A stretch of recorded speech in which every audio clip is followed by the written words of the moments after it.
अधिकार मांगे नहीं जाते, अधिकार को छीने जाते हैं। जय भीम, जय जोहर। तो जय जोहर और जय भीम ऐसा हो, यहाँ के मुख्यमंत्री के कानों तक पहुंच जाना चाहिए कि भीम आर्मी, जय संगठन, ओबीसी महासभा के लोग, वो लोग जो तमाम लड़ाइयों को इकट्ठे होकर लड़ रहे हैं, एक हो गए। जय भीम, जय जोहर, जय जोहर, जय जोहर। दोस्तों नमस्कार, मैं योगेंद्र और आप देख रहे हैं पंचशील टीवी। लेटेस्ट न्यूज सबसे पहले देखने के लिए हमारे चैनल को भी सब्सक्राइब कीजिए और बेल आइकन को भी दबाइए। मैं यहाँ याद कराने आया हूँ भगवान बिरसा मुंडा की लड़ाई को, कि वो लड़ाई हम लोग देश में कितनी मजबूती से लड़ा करते हैं। मैं यहाँ याद कराने आया हूँ हमारे दो महापुरुष हुए झारखंड के, सिद्धू कानू की लड़ाई को याद कीजिए। 1855 की वो लड़ाई जो सामंतियों के खिलाफ थी, जो सामंतियों के खिलाफ थी, जो अंग्रेजों के खिलाफ थी, जो पूंजीपतियों के खिलाफ थी, उस लड़ाई को याद कराने आया हूँ। उस खून को खड़ा करने आया हूँ जो लड़ाई उस समय लड़ी गई। आज तो हम इस देश के अंदर संविधान के तहत जिंदा है। मैं याद कराने आया हूँ अनुसूचित 5 को याद कराने आया हूँ कि अनुसूचित 5 को याद कर लीजिए, अपने अधिकारों को जान लीजिए, इस लड़ाई को मजबूत कीजिए। इस लड़ाई में अब अकेला आदिवासी नहीं लड़ेगा, बिल्कुल नहीं लड़ेगा।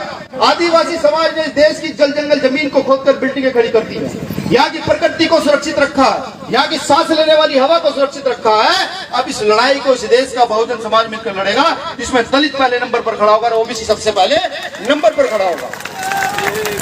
जिन गोलियों की बात अभी एडवोकेट साहब कर रहे थे कि हमको गोलियां मार दी जाती थी, थानों में पीटा जाता था, मारा जाता था, मैं बता दूं कि जो जैसी फसल बोएगा वो वैसी फसल काटेगा।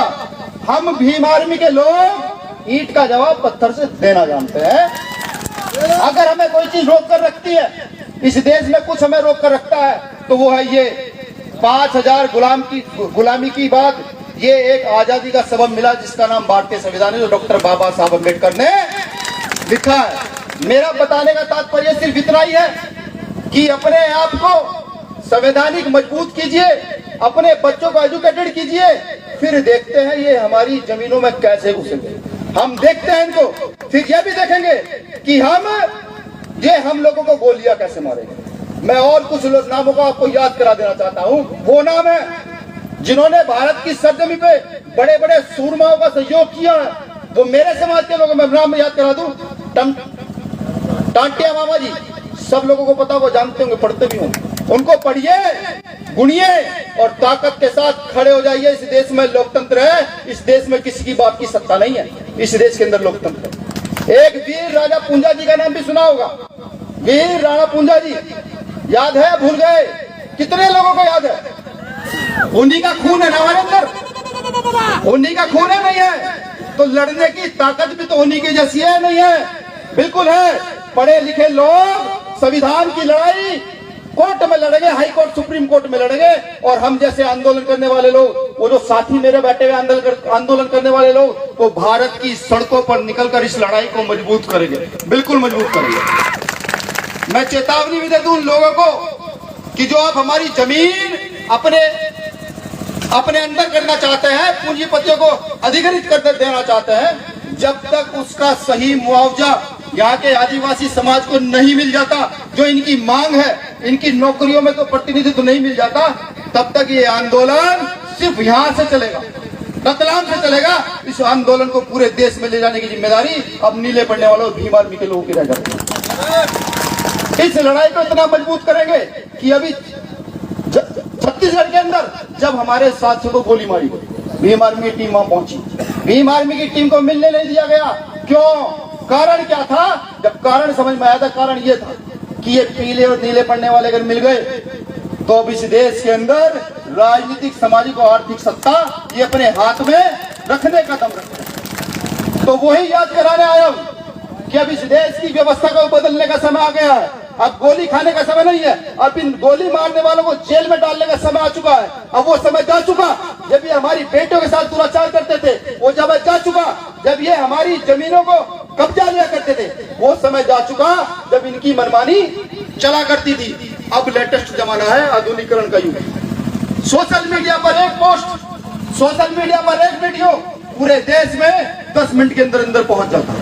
उसका यूज कीजिए, प्रयोग कीजिए, सोशल मीडिया चलाना शुरू कीजिए।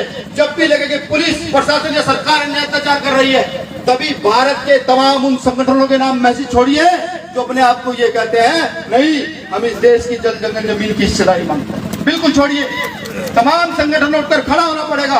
उन राजनीतिक दलों के नाम मैसेज छोड़िए जो हमारे अधिकारों की सुरक्षा भरने का दम रखते हैं। जो नेता ये कहते हैं कि हम दलित आदिवासी पिछड़े मुसलमानों की सुरक्षा करेंगे, अगर वो हमारे साथ आकर कंधे से कंधा मिलाकर लड़ाई लड़ते हैं, सड़क पर लड़ाई लड़ते हैं, तो वो हमारे हो सकते हैं। और अगर वो हमारी लड़ाई नहीं लड़ते, फिर वो कौन हुए?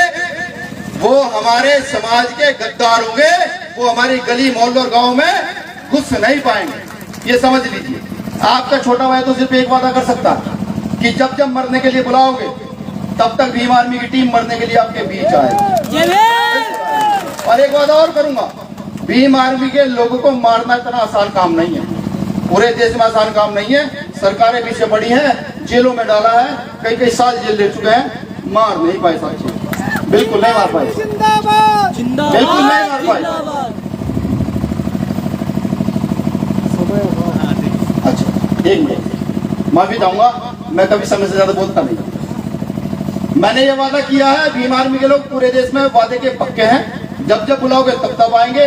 जब जब ये कहोगे कि डेरा डालकर यहाँ जो हमारी जमीन जो सरकार अधिकृत, जो जमीन अधिकृत करना चाहती है उसके खिलाफ डेरा डालकर यहीं बैठना, तो यहीं बैठेंगे। और हमारी डिमांड भी है, भाई चंद्रशेखर आजाद जी भी नए वार में घोषणा कर गए थे, बिल्कुल कर गए थे।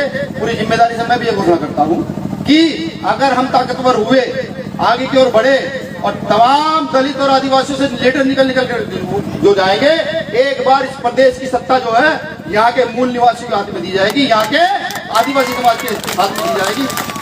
चंद लाइनों से अपनी बात खत्म कर दूंगा।